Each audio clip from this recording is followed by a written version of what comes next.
Hey everybody, it's Jason Blaha here. Now that my two obligatory informative videos are done for the day, it's time to talk about current events in the online fitness community. And people have awared me that Jerry Ward went off into space cadet land as usual, talking about testosterone and studies. And he didn't even look at all the studies, by the way. But I'm joined by Jerry Ward's Cocoa Puff, so let's see what the Cocoa Puff has to say.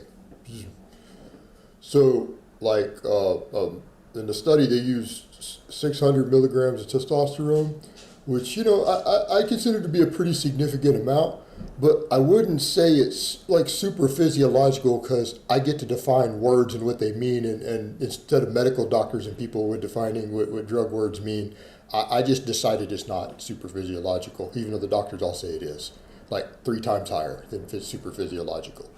Get the hell off me. All right, guys, let's talk about something. Jerry made this whole video. A bunch of his band girls came over calling me delusional and stuff. It's kind of funny. I don't think there's much I say in my videos on this channel that would be perceived as particularly delusional. There might be stuff you guys see on other channels, not on my channel. And certainly nothing's in the context in which I have said it here. But, a guy calls me delusional, but he thinks that he gets to define the meaning of medical words. Let that sink in. Now, you talk about delusion. Former drug addict gets up on camera and takes a medical term and decides in his mind, again, this is the mindset of a junkie, right?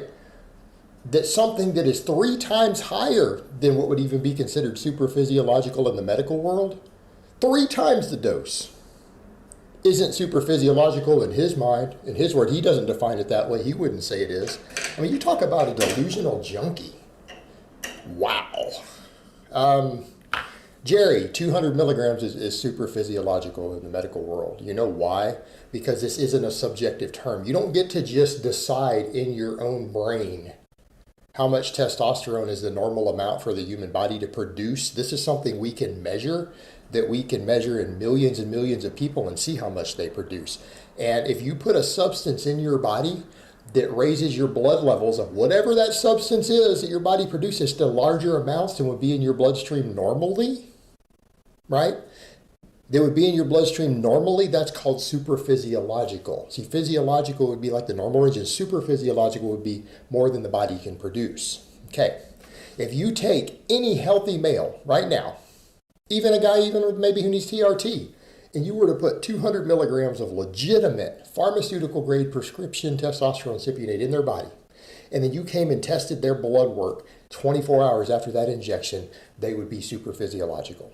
Every single time. Let me state that again. Every single time you do it, that would happen. All right, 200 milligrams and 250 is super physiological. That's more than the body can produce. 600, okay, let me do some math for you, Jerry, because I know you struggle with math. It's hard. Okay, 200 times 3 equals 600, okay? All right, 200 times 3 equals 600. So you got 200, you got another, it's 400, another 200, that's 600. That's you've multiplied by 3, right? 3. Okay, that's 3 times the amount you would need to be super physiological. All right, that means that's more testosterone than 3 men produce per week, like in that injection. Okay, so now that we've got that out of the way, that Jerry doesn't even know what the word super physiological means, it was very obvious when he's talking about, well, I see this study here, I want to see these on DEXA scans. Did you not look at any of the follow-up studies? At least 2 of these studies done on guys who were sitting on their asses, taking 300, 600, and so on milligrams of testosterone under laboratory conditions, done over in California, by the way. They did do DEXA scans. Some of them did underwater weighing and DEXA scans. So they determined that, yeah, they did in fact gain the muscle. It was confirmed by DEXA scans. Now, speaking of DEXA scans, Jerry, when are you going to put one of yours up? Let's see how small your legs actually are.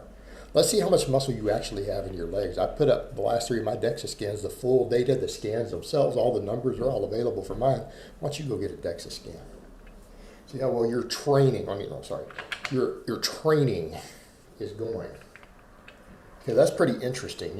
One of the things he noted in these studies, he said, well, we all know the bodybuilding world that, you have to train on this stuff. Jerry, you don't train. You've gained muscle clearly in your upper body, and you've never done anything that resembled training on camera.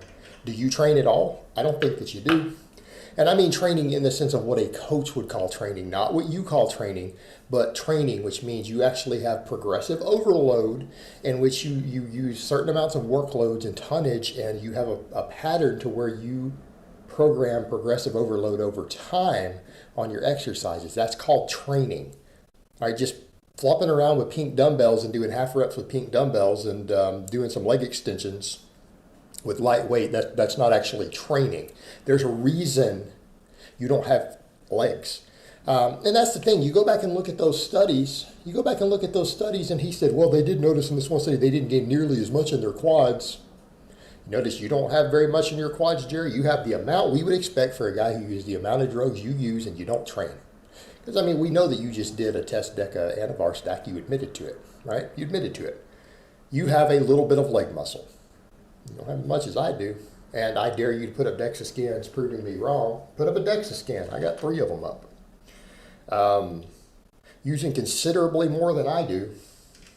Because I'm not in the super physiological range. I don't use 200 plus. I'm in the normal range. I'm on TRT. That's not natural. I mean, but I am in the normal range. I'm not super physiological on my levels. If I were to go down and someone were to randomly force me to pull my blood serum testosterone right now, I would be under 1,000 nanograms per deciliter. All right, I would be. Someone showed up next Tuesday and the police forced me at gunpoint to get a blood serum test. I would be under 1,000 nanograms per deciliter, the upper threshold of the normal range. I would be under that. Wouldn't be a problem. I have more legs than you. Why? Because I actually do train my legs, and I have trained them for a long time. You don't train your legs, therefore you have only gained muscle in your legs as a result of the drugs. Because let's be honest here, he wants to talk about training, and he wants to claim that people who don't really lift and don't train aren't going to gain muscle on drugs. Then how do you explain you having muscle? Because you don't train. If you were to take Jerry's training right now, and you were to have a novice lifter who has made no gains yet come in and do Jerry's training and build up to Jerry's exact reps, sets, and weight with the same focus and mind muscle connection he uses, right? They would gain less than 5 pounds of muscle in a year. They would be lucky. They would be lucky to put on 5 pounds of muscle. In other words, someone who trained like Jerry who doesn't use any anabolics would not look like they lift. And I don't mean that, oh, do you even lift, bro, on the internet? No, I mean literally. I don't mean the joke. I don't mean the meme. I don't mean the Jason, you don't look like you lift. Yeah, okay, guys, whatever. You just saw my DEXA scans. All right, so I mean literally they wouldn't look like they lift. Like if they were to diet down reasonably lean, they would be 145 pounds. They wouldn't gain any significant amount of muscle. They would gain a few pounds. That's it. And they wouldn't get any bigger after that. Why? Because Jerry doesn't actually train. So, he comes up and he says, well, I gained 60 pounds in my first cycle. 60 pounds from what? You haven't put on 60 pounds of muscle in your entire lifetime. The amount of muscle that Jerry has on his frame right now is not 60 pounds more muscle than an untrained person would have at his height, right? He has never put on 60 pounds of muscle. Jerry probably has about 30 pounds, maybe 35 pounds of muscle over an untrained person with his frame. And that's while currently using 3 different anabolics at the same time. With a history of a bunch of others. You guys remember the cycle he sent a few years ago that he said that he thought that I photoshopped the 1 drug dose. Everything else he claims accurate. 2 grams. 2 grams.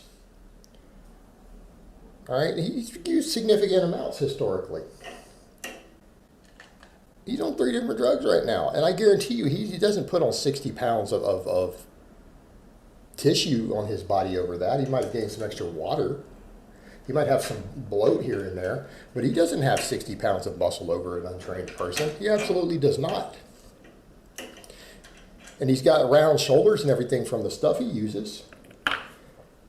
That's what, those things do. I mean, you start stacking multiple anabolics together at reasonable doses, and you do anything, maybe some cables or something, you're going to end up with bigger shoulders. Yeah, I mean, obviously, things like that. But he doesn't have, like, a very large amount of muscle mass. He really doesn't. He's overall, his lower body is easily obtainable natural. People who train would actually have bigger legs than Jerry. They would. I mean, so the stuff he's using has put size on him, and it does show. He's proof that you can, use stuff and put on muscle without training, because he doesn't train. Nothing he does resembles training. Nothing he does resembles anything that would put 20 pounds of muscle on a natural. A natural would never gain 20 full pounds of muscle doing what Jerry does. It would not ever happen. That would be if you checked it with DEXA scans, starting from day one. So the absurdity of it, and for him to rebuke all these multiple studies, this has been replicated. It's not like there was only one study done. This has been replicated, and the 20-week one is a lot better. Jerry, go find the 20-week study where they did do DEXA scans, and they ran them at different doses. And yes, the guys on 600 sitting on their asses, not training, gained more than the people on 300 who sat on their asses and didn't train. They gained like 6 pounds more muscle, actually. They gained like another 6 pounds of muscle while sitting on their asses over the people on 300 milligrams, while not training, confirmed by DEXA scans. You should go check it out. But let's keep in mind, we've got a guy himself who doesn't train and has gained a fair amount of muscle while using stuff. He doesn't train. And again, he's showing exactly what we're talking about, that they don't put as much on your legs. Like, in other words, just gear by itself doesn't make your legs grow as big without training as it does your upper body. Look at him, perfect example. He's all shoulders. He's all shoulders and biceps. All shoulders and biceps. Back is mediocre, no legs. And if he were to do a DEXA scan, you guys would see just how little bit of muscle he does have in them legs. So he's actually confirming that the studies are in fact true with himself. Pretty straightforward. Pretty straightforward. And what more can you say other than he clearly didn't go read all the studies. And we have a guy who's standing here who wants to discuss the science of this, and he doesn't even know what supraphysiological means. He literally said that, in his opinion, 600 milligrams of testosterone a week is not supraphysiological. I don't know, man. I think 600 milligrams is a lot. I think that if I were to go on 600 milligrams of pharmaceutical grade test sip like they were giving them in a laboratory study, I don't know. I bet you I'd put on another 10, 15 pounds of muscle. Bet you I would. I don't think it'd be a problem. Granted, I wouldn't quit training for it, but I don't think that'd be an issue. I think that's a pretty significant amount myself. I think that's more than enough to get jacked. All right, guys, well, that's really all I have to say on that today. I hope it's been informative, and I will talk to you guys next time.